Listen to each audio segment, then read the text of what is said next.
मुलुंडमधून एक महत्त्वाची बातमी। मुलुंडमध्ये रावण दहनावेळी भाजपचे नेते आणि कार्यकर्त्यांना झालेल्या मारहाणीबद्दल आता पोलिसांनी 5 जणांना अटक केली आहे। किरीट सोमय्या यांनी काल आयोजित केलेल्या रावण दहनाच्या कार्यक्रमात शिवसेनेनं धुडगूस घातला होता। त्यांच्यावरती कारवाई व्हावी या मागणीसाठी ज्या ठिकाणी ही घटना घडली त्या ठिकाणीच भाजपचे आमदार आणि खासदार रात्री 12 वाजेपर्यंत ठिय्या मांडून बसले होते। प्रणिता मारणे आमची प्रतिनिधी आपल्याला अधिक माहिती देतील। प्रणिता, कोण आहेत ते 5 जण ज्यांना अटक करण्यात आलेली आहे आणि काय अपडेट्स मिळतात? शिवसेनेचेच पदाधिकारी आहेत, परंतु त्यांचं डेजिग्नेशन अजून काही कळवण्यात आलेलं नाहीये। आणि रात्रीमध्ये ज्या ज्या महिलांना धक्काबुक्की झाली होती किंवा मारहाण झाली होती त्यांनी FIR दाखल केलेली आहे। आणि किरीट सोमय्यांचं असं म्हणणं आहे की आता ज्यांना कोणाला अटक केलेली आहे त्यांचा सतत आम्ही पाठपुरावा करू आणि त्यांचे जे मागचे सूत्रधार आहेत त्यांचे आर्थिक लागेबंधे उघड करण्याचं एक आवाहन आणि इशारा किरीट सोमय्यांनी दिलेला आहे। निश्चित। प्रणिता, अगदी थोडक्यात सांगशील हा सगळा गोंधळ नेमका कशामुळे झाला होता? हा जेव्हा कार्यक्रम चालू झाला तेव्हा एक BMCच्या माफियांच्या रावण दहनाचं प्रतिकात्मक रावणाचं एक दहन करण्यात आलं आणि त्याच्यानंतर अचानक काही 2 बसेस मिळून कार्यकर्ते आले आणि उद्धव ठाकरेंचं नाव घेऊन तिथे धुडगूस घालायला सुरुवात केली। तर बऱ्याच महिलांना धक्काबुक्की झाली किंवा बाकी तिकडच्या अधिकाऱ्यांना किंवा कार्यकर्त्यांना लाठीमार झाला आणि असा सगळा प्रकार झाल्यानंतर किरीट सोमय्यांनी तिथे ठिय्या आंदोलन केलं आणि त्याच्यानंतर मग रात्रीतून FIR नोंदवण्यात आली आणि 5 जणांना अटक केलेली आहे। निश्चित। प्रणिता, धन्यवाद तू दिलेल्या माहितीबद्दल। आणि रावण दहनाच्या कार्यक्रमात शिवसेनेनं धुडगूस घातल्यानंतर आता भाजपने देखील जशास तसं उत्तर देण्याची भाषा केली आहे। फडणवीस नरेंद्र मोदी यांच्या आशीर्वादाने आम्ही मुंबई महापालिकेला माफिया मुक्त करणार। या माफियांच्यामुळे ज्यांचे आर्थिक नाड्या बंद होणार हे ते गुंडे पाठवून जर आवाज बंद करण्याचा प्रयत्न करत असणार तर तो आवाज अधिक बुलंद होणार। हल्ले करणारे सुटतील असा अपेक्षात जर कोणी असेल तर त्यांनी ऐकून घ्यावं की पोलीस अशा महिलांवर आणि खासदारांवर हल्ले करणाऱ्यांना त्याची गय करणार नाही, त्यांना सोडणार नाही। आणि पार्टी म्हणून पार्टी एकत्रपणानं आज किरीट सोमय्याबरोबर उभी आहे। भ्रष्टाचार जर किरीट सोमय्या बाहेर काढत असतील आणि याच्यामुळे दुखावले गेलेले लोक अशा प्रकारे भ्याड हल्ल्याचा प्रयत्न करत असतील तर ही गोष्ट पूर्णपणे निषेधार्ह आहे। पूर्ण पक्ष खासदार किरीट सोमय्यांच्या पाठी उभा आहे। सरकार निश्चितपणे याच्यावर कठोर कारवाई करेल।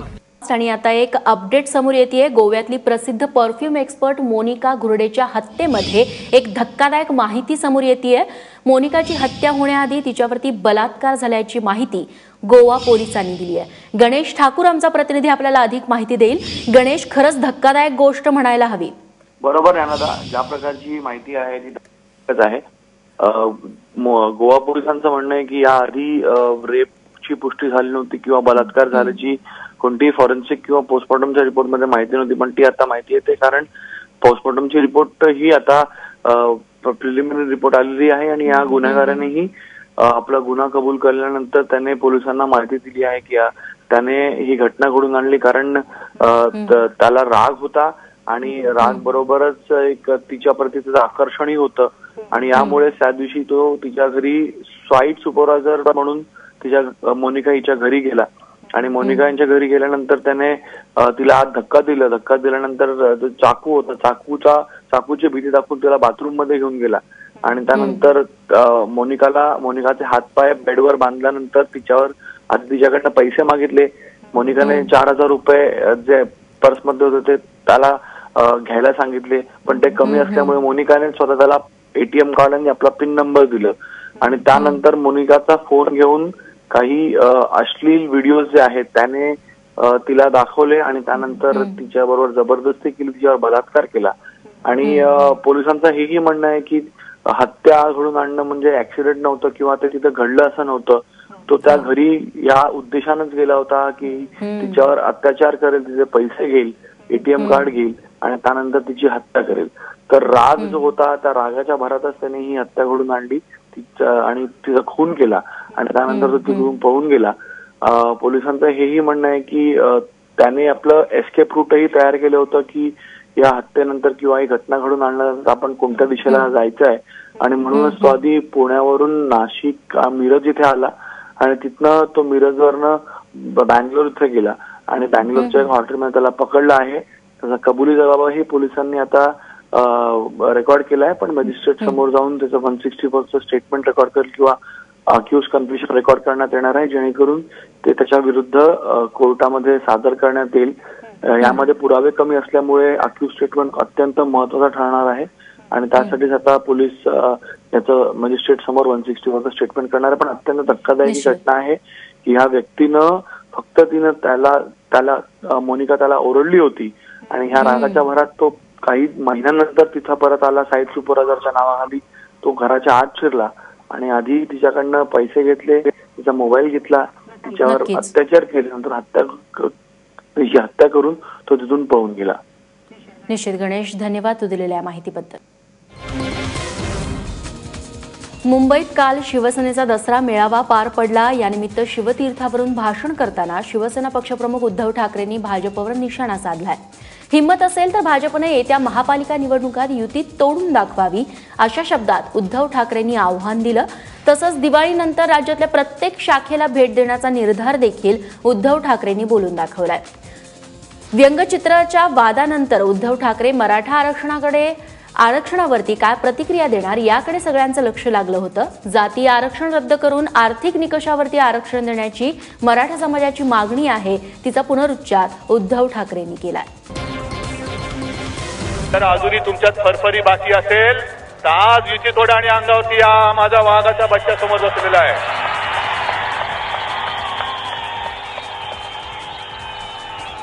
पार्टीकडनं वार करू नका, करणार असाल तर समोरून वार करा, मग आम्ही दाखवून देऊ आमचं सर्जिकल स्ट्राईक कसा असतो तो. कोणी जर का न्याय हक्क मागत असेल तर त्या न्याय हक्कासाठी शिवसेना त्याच्या खांद्याला खांदा लावून त्याच्या लढ्यामध्ये सहभागी झाल्याशिवाय राहणार नाही. आणि मी हीच भूमिका मांडली की जर आर्थिक निकषावरती तुम्हाला आरक्षण देता येणं शक्य नसेल आणि समाजाच्या वरती जातीपातीच्या आधारावरती तुम्हाला देता येत असेल तर जरूर द्या, कारण त्यांचा न्याय हक्क आहे. त्या न्याय हक्कापासून त्यांना वंचित तुम्हाला ठेवता येणार नाही. भ्रष्टाचार, धमक्या दिल्याच्या खोट्या ऑडिओ क्लिप व्हायरल करून मला घेरण्याचा आणि माझा अभिमन्यू करण्याचा प्रयत्न असल्याचा सनसनाटी आरोप पंकजा मुंडेंनी भगवानगडावरती काल केला. अर्थातच यावेळी त्यांनी नामदेव शास्त्री किंवा धनंजय मुंडे यांचं थेट नाव घेणं टाळलंय. पंकजा मुंडे आपल्या लाखो कार्यकर्त्यांसह भगवानगडावरती पोहोचल्या, त्यामुळे अख्ख्या भगवानगड हा पंकजामय झाल्याचं वातावरण दिसत होतं. यावेळी पंकजा यांचे पती अमित पालवे, राज्याचे दुग्धविकास मंत्री आणि रासपचे नेते महादेव जानकर, पणन राज्यमंत्री सदाभाऊ खोत आणि स्वाभिमानी शेतकरी संघटनेचे खासदार राजू शेट्टी यांच्यासह दिग्गज नेत्यांची हजेरी होती. आज साहेब जगात नाही आपल्यामध्ये राहिले ना, त्याच्यानंतर त्यांचा वारसा माझ्या छोट्याशा खांद्यावर माझ्या ताकदीने पुढे एका प्रयत्न करतो. किती एखाद्याला गेलं, किती एखाद्याला अभिनंदन करणार, भ्रष्टाचाराचे आरोप कर, कुठे त्यांच्यावर केसेस कर, कुठे राजीनामे माग. आता तुमच्या मशिनी मुद्दील नाही तरी मित्रांना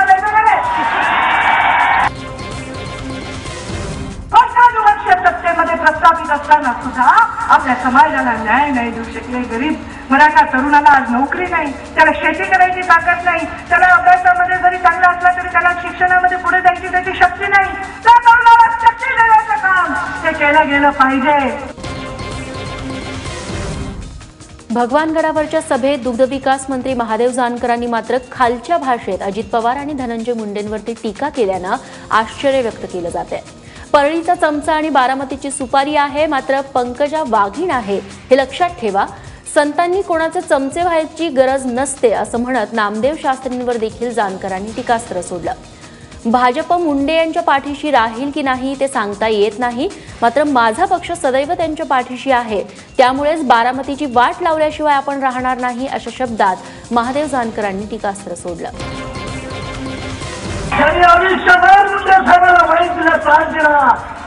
त्यांचं नाव तो सभागृहाला देतो, अरे तू समजा म्हणून अजित पवारचा राहिलेला आहे. याद राहा, पुन्हा जर षडयंत्र करशील तर तुझ्या अवस्था फार उलटी करून ठेवेल. धनंजय मुंडे आणि अजित पवारांसाठी अपशब्द वापरणाऱ्या महादेव जानकरांच्या पुतळ्याचं बीडमध्ये काल दहन करण्यात आलं. परळी तालुक्यातील राष्ट्रवादी काँग्रेसच्या कार्यकर्त्यांनी छत्रपती शिवाजी चौकात जानकरांच्या प्रतिकृतीचं दहन केलं. यावेळी महादेव जानकरांविरोधात जोरदार घोषणाबाजीही करण्यात आली. तिकडे पुण्यातील हिंगणे भागातील रासप कार्यालयावरती राष्ट्रवादी काँग्रेसच्या कार्यकर्त्यांनी आंदोलन केलं. कार्यालयाबाहेरचा जानकरांचा बॅनर आंदोलनकर्त्यांनी फाडला. सोबतच रासपचे कार्यकर्ते कोकरे यांच्या कुटुंबातील एकाला मारहाणही करण्यात आली.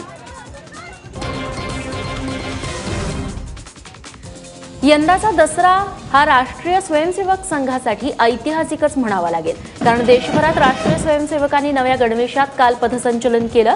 नागपुरातील रेशीम बागेत स्वयंसेवकांनी सरसंघचालक मोहन भागवत यांना सलामी दिली. रेशीम बागेतील कार्यक्रमात मुख्यमंत्री देवेंद्र फडणवीस आणि केंद्रीय मंत्री नितीन गडकरीही संघाच्या गणवेशात सामील झाले. भारतीय आर्थिक सेवेतून निवृत्त झालेले सत्यप्रकाश राय आणि गायिका अनुराधा पौडवाल यांनी प्रमुख पाहुणे म्हणून उपस्थिती लावली. यशस्वी सर्जिकल स्ट्राईकसाठी मोदी सरकारला शाबासकी देताना सरसंघचालक मोहन भागवतांनी अखंड काश्मीरवर देखील भाष्य केलं. पाकव्याप्त काश्मीर हा भारताचाच अविभाज्य भाग असल्याचं मत मोहन भागवतांनी मांडलंय. नागपुरात विजयादशमी मेळाव्यानंतर मार्गदर्शनपर भाषणात ते बोलत होते. यावेळी मोहन भागवतांनी गोरक्षकांच्या मुद्द्यावरही संघाची भूमिका स्पष्ट केली आहे. पशुरक्षणाच्या कायद्याचा भंग झाल्यास असे प्रकार घडतच राहणार असंही भागवत म्हणाले. अभी वहां अंदर जो उपद्रव हो रहे हैं या होते थे, अभी बहुत नरम हो गए. उनका क्षेत्र बहुत छोटा है. पूरा जम्मू, पूरा लद्दाख और कश्मीर घाटी का बड़ा भाग इन उपद्रवों से लगभग मुक्त है. समाज में वैमनस्य फैलाने के लिए अथवा स्वयं कानून व्यवस्था को न मानने वाला स्वभाव होने के नाते जो लोग कुछ उपद्रव करते हैं ऐसे विषयों को लेकर, उनके साथ गौरक्षा करने वालों की तुलना हो नहीं सकती. 60व्या धम्मचक्र प्रवर्तन दिनानिमित्त नागपुरात भीमबांधवांचा जनसागर उसळला होता. मुख्यमंत्री देवेंद्र फडणवीस, केंद्रीय मंत्री नितीन गडकरी आणि रामदास आठवले यांच्या उपस्थितीत धम्मचक्र प्रवर्तन दिनाचा कार्यक्रम काल पार पडला. 14 ऑक्टोबर 1956 रोजी विजयादशमीच्या दिवशी डॉक्टर बाबासाहेब आंबेडकरांनी नागपुरात बौद्ध धर्माची दीक्षा घेतली होती. तेव्हापासून दरवर्षी विजयादशमीला देशभरातून लाखो लोक दीक्षाभूमीवरती दर्शनासाठी येतात. दीक्षाभूमीवर बौद्ध बांधवांनी दर्शनासाठी मोठी गर्दी केली होती. राज्य सरकार अॅट्रॉसिटी कायदा रद्द करणार नाही अशी ग्वाही मुख्यमंत्र्यांनी काल नागपुरात धम्मचक्र प्रवर्तन सोहळ्यात बोलताना दिली. मात्र अॅट्रॉसिटी कायद्याचा दुरुपयोग थांबवणं ही सरकारची जबाबदारी आहे, हे देखील त्यांनी नमूद केलं. त्याचबरोबर बाबासाहेबांचा खरा अनुयायी अॅट्रॉसिटी कायद्याचा दुरुपयोग करणार नाही असा विश्वास देखील त्यांनी व्यक्त केला. मराठा समाजाच्या मूक मोर्चांमुळे दलित समाजात अस्वस्थता आहे. मात्र हे मूक मोर्चे दलित समाजाविरोधात नाहीत, त्यामुळे त्यांनी अस्वस्थ होऊ नये आणि राज्यातील सर्व प्रश्न संघर्षाऐवजी संवादाने सोडवण्याचा आशावाद देखील मुख्यमंत्र्यांनी व्यक्त केला. अॅट्रॉसिटीचा कायदा रद्द करता येत नाही. हा कायदा रद्द करण्याची कुठलीही योजना राज्य सरकारची किंवा केंद्र सरकारची नाही, तशा प्रकारचा विचार देखील नाही. जो डॉक्टर बाबासाहेब आंबेडकरांचा सच्चा अनुयायी आहे तो कधीच या कायद्याचा दुरुपयोग करणार नाही. जर कोणी दुरुपयोग करत असेल तर तो डॉक्टर बाबासाहेब आंबेडकरांचा अनुयायी असूच शकत नाही. आणि अशा प्रकारचा जर दुरुपयोग होत असेल, अशा प्रकारच्या जर काही तक्रारी असतील तर निश्चितपणे राज्य सरकार देखील दुरुपयोग होऊ देणार नाही. दरम्यान याच कार्यक्रमात केंद्रीय सामाजिक न्याय राज्यमंत्री रामदास आठवलेंनी अॅट्रॉसिटी कायद्याबद्दलची त्यांची भूमिका स्पष्ट केली. अॅट्रॉसिटी कायद्यात बदल केल्यास केंद्रातील मंत्रिपदाचा राजीनामा देईन अशी भूमिका रामदास आठवले यांनी घेतली आहे. आमच्या आरक्षणाला धक्का न लावता ज्यांना आरक्षण द्यायचंय त्यांना द्या, मात्र अॅट्रॉसिटी कायद्याला हात लावू नका असा इशारा देखील त्यांनी दिला. हम किसी का भी विरोध नहीं करते हैं. चाहे मराठा समाज को आरक्षण की मांग बहुत बढ़िया तेजी से चल रही, मुख्यमंत्री साहब यह है मेरा निवेदन मुख्यमंत्री साहब जी से है कि हमारे आरक्षण को धक्का मत लगाओ, हमारे आरक्षण को धक्का मत लगाओ, जिसको जो देना है वो दे दो, हम तैयार हैं। और हमारे आरक्षण को धक्का देना कोई मामूली बात नहीं है, हम बहुत बड़े खतरनाक लोग हैं, हम भी लोग। नाशकातल्या तळेगावामधील इंटरनेट सेवा आजपासून सुरू होण्याची शक्यता आहे। तळेगावात चिमुकलीवरती झालेल्या अत्याचाराच्या प्रयत्नांनंतर तळेगावसह नाशिक जिल्ह्यात तणाव निर्माण झालेला, मात्र अफवा पसरवण्यात येऊ नयेत यासाठी रविवारपासून तळेगावमधील इंटरनेट बंद ठेवण्यात आलंय, मात्र आज ही बंदी उठवण्याची शक्यता आहे। कोल्हापूरकरांनी मोठ्या उत्साहात शाही दसऱ्याचा आनंद लुटला। दरवर्षीप्रमाणे शाही विजयादशमीच्या सोहळ्यासाठी हजारोंच्या संख्येनं दसरा चौकात स्थानिक जमले होते। मालोजीराजे आणि संभाजीराजे यांच्या हस्ते विधिवत पूजा झाल्यानंतर सोनं लुटण्याच्या कार्यक्रमाला सुरुवात झाली। शाहू महाराजांच्या काळापासून राजघराण्यासोबत सोनं लुटण्याची इथं परंपरा सुरू आहे। सोनं म्हणजेच आपट्याची पानं लुटण्यासाठी कोल्हापूरकरांची इथं एकच झुंबड उडाली। दसऱ्यानिमित्त अंबाबाईचं दर्शन घेण्यासाठी राज्यभरातून भाविक कोल्हापुरात दाखल झाले होते। विजयादशमी निमित्त देवीला तिरुपतीहून आलेला मानाचा शालू नेसवण्यात आला। त्यापूर्वी या शालूची वाजत गाजत मिरवणूक काढण्यात आली। शालू नेसवल्यानंतर देवीला फलाहार आणि गोडाधोडाचा नैवेद्य दाखवण्यात आला। मध्याह्न स्नानानंतर देवीची रथावरती आरूढ रूपात पूजा बांधण्यात आली। आदिशक्ती अंबाबाई सगळ्या सीमांचं उल्लंघन करून नव्या दिग्विजयाची प्रेरणा देण्याकरता रथात बसून निघाली, अशी या पूजेमागील भावना असते। कोट्यवधी चाहत्यांच्या मनावरती अधिराज्य गाजवणारे बिग बी अर्थात अमिताभ बच्चन 75 वर्षांचे झालेत। काल वाढदिवसाच्या निमित्तानं अमिताभ बच्चन यांनी त्यांच्या मुंबईतल्या निवासस्थानी म्हणजेच जलसा बंगल्यावरती पत्रकारांशी संवाद साधला। सध्या सर्वांनी सैन्याच्या पाठीशी खंबीरपणे उभं राहायला हवं असं आवाहन अमिताभ बच्चन यांनी केलंय। उरी हल्ल्यानंतर पाकिस्तानी कलाकारांना भारतात स्थान नको म्हणून अनेकांनी आवाज उठवला, मात्र यावरून बॉलिवूडमध्ये 2 गट पडलेले बघायला मिळाले। त्यावरती अमिताभ यांनी काल भाष्य केलं। Supporting Pak artist working in India and others. Sir, मेरी हाथ जोड़ के आपसे प्रार्थना है, this is not the time. Sir, we need your advice. Just 1 minute. This is not the time and I don't think it is right to put forward these questions. You know, who said what, why, where, how. This is not the time for it. It is the time for us. The nation is incensed. We all know that. The people of this country are very angry by the incidents that have been happening at our borders. I think it's the time to show solidarity towards our Jawans and our armed forces who are sacrificing their life so that you and me can be safe here. That's what needs to be put into question, nothing else. Thank you. यानंतरची बातमी पवईतील हिरानंदानी रुग्णालयातील kidney racket प्रकरणी अंधेरी न्यायालयात 1000 पानांचं आरोपपत्र दाखल करण्यात आलंय। यात 2 डॉक्टरांसह 4 जणांना पोलिसांनी फरार घोषित केलंय। सार्वजनिक आरोग्य विभागाचा अहवाल आल्यानंतर दोन्ही डॉक्टरांबाबत निर्णय घेण्यात येणार असून रॅकेटमधील ब्रिज किशोर जयस्वाल यांचा मृत्यू झाल्याचं देखील यात नमूद करण्यात आलंय। जुलै महिन्यात हे रॅकेट समोर आलं होतं।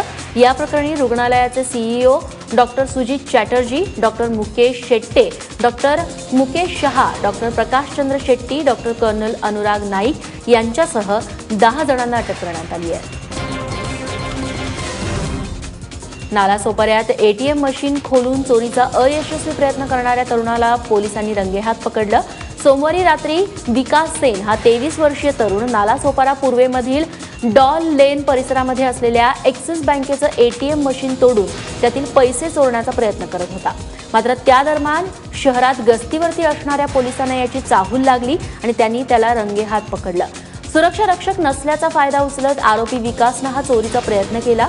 दरम्यान या चोरीची दृश्य सीसीटीव्ही कॅमेऱ्यातही कैद झाली आहे।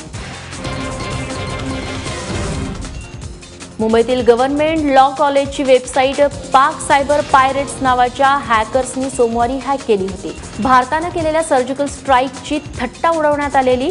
कॉलेजच्या प्रशासनानं तात्काळ याची पोलिसांना माहिती दिली, त्यानंतर पोलिसांनी तक्रार दाखल करून चौकशी सुरू केली आहे। पाक सायबर पायरेट्स नावाच्या हॅकर्सने ही वेबसाईट हॅक केलेली आहे, मात्र अद्याप ही वेबसाईट नक्की कोणत्या देशातून हॅक करण्यात आली याचा शोध लागलेला नाहीये। मात्र कॉलेजकडून वेबसाईट रिस्टोअर करण्यात आली आहे।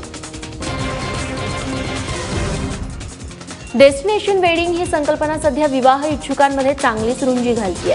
त्यामुळे आता अशा जोडप्यांसाठी नवी पर्वणी उपलब्ध झाली आहे. वेडिंग ऑन व्हील ही संकल्पना भारतीय रेल्वेतर्फे राबवण्यात येणार आहे. यासाठी महाराजा एक्सप्रेसची निवड करण्यात आली आहे. हौशी जोडप्यांना हे पॅकेज घेण्यासाठी तब्बल 5.5 कोटी रुपये मोजावे लागणार आहेत. हे 8 दिवसांचं पॅकेज असून त्याला तज्ज्ञांकडून डिझाईन केलं जाईल. तसंच या पॅकेजमध्ये 88 प्रवाशांना हेरिटेज भारताची सफर घडवली जाईल. विजयादशमी निमित्त डोंबिवलीत दुचाकीवरून मराठा समाजाचा मूक मोर्चा काढण्यात आला. शहरभर निघालेल्या या रॅलीत शेकडो मराठा जन सहभागी झाले होते. येत्या 16 ऑक्टोबरला ठाणे शहरात मराठा क्रांती मोर्चाचं आयोजन करण्यात आलंय. या पार्श्वभूमीवरती हा मोर्चा काढण्यात आला. ठाण्यातला हा मोर्चा प्रचंड प्रमाणात यशस्वी व्हावा यासाठी लोकांना आवाहन करण्यात आलंय. चोळे गावातल्या म्हसोबा चौकातून सुरू झालेल्या या मोर्चाचा समारोप डोंबिवली पश्चिमेला झाला.